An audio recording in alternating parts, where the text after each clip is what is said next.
ವಿಪಕ್ಷವೇ ಇಲ್ಲದ ಸಮಯದಲ್ಲಿ ಈ ಪಿಂಕಾ ಗಾಂಧಿಗೆ ಇದೆಲ್ಲ ಗೊತ್ತಿದೆಯೋ ಇಲ್ವೋ? ಗೊತ್ತಿದ್ರು ನಾಟಕ ಮಾಡ್ತಿದ್ದಾರೋ ಗೊತ್ತಿಲ್ಲ.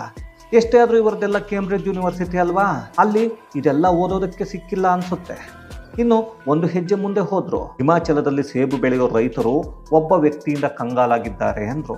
ಅದು ಯಾರೋ ಅಲ್ಲ, ಅದಾನಿ ಹೆಸರು ಹೇಳಬೇಕಿತ್ತು, ಹೇಳಿಲ್ಲ. ಅಲ್ಲಿರೋ ರಾಜ್ಯ ಸರ್ಕಾರ ಕಾಂಗ್ರೆಸ್ ಅನ್ನೋ ಕಾಮನ್ ಸೆನ್ಸ್ ಇಲ್ಲದೆ ಮಾತಾಡಿದ್ರು. ಅಲ್ಲ ರೀ, ಹಿಮಾಚಲ ಪ್ರದೇಶದಲ್ಲಿ ಪಂಜಾಬ್ ಹರಿಯಾಣದಲ್ಲಿರೋರು ಮಾತ್ರ ರೈತರ? ಕರ್ನಾಟಕ, ತಮಿಳುನಾಡು, ತೆಲಂಗಾಣ, ಆಂಧ್ರ ಪ್ರದೇಶ ಇಲ್ಲಿ ಇರೋರು ರೈತರಲ್ವಾ? ಇಲ್ಲ ಇಲ್ಲಿನ ರೈತರಿಗೆ ತೊಂದರೆನೇ ಇಲ್ವಾ? ಈ ಪಿಂಕಾ ಗಾಂಧಿ ಇಲ್ಲಿಯವರ ವಿಷಯವನ್ನು ಯಾಕೆ ಮಾತಾಡಲಿಲ್ಲ?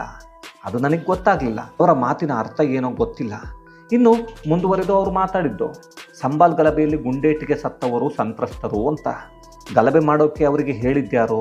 ಮೊದಲೇ ಪೂರ್ವ ನಿಯೋಜಿತವಾಗಿ ಕಲ್ಲು ತೂರಾಟ ನಡೆಸೋಕ್ಕೆ ಎಲ್ಲವನ್ನ ರೆಡಿ ಮಾಡಿ ಇಟ್ಕೊಂಡಿದ್ರಲ್ಲ, ಇದನ್ನ ಮಾಡ್ಕೊಳ್ಳಿ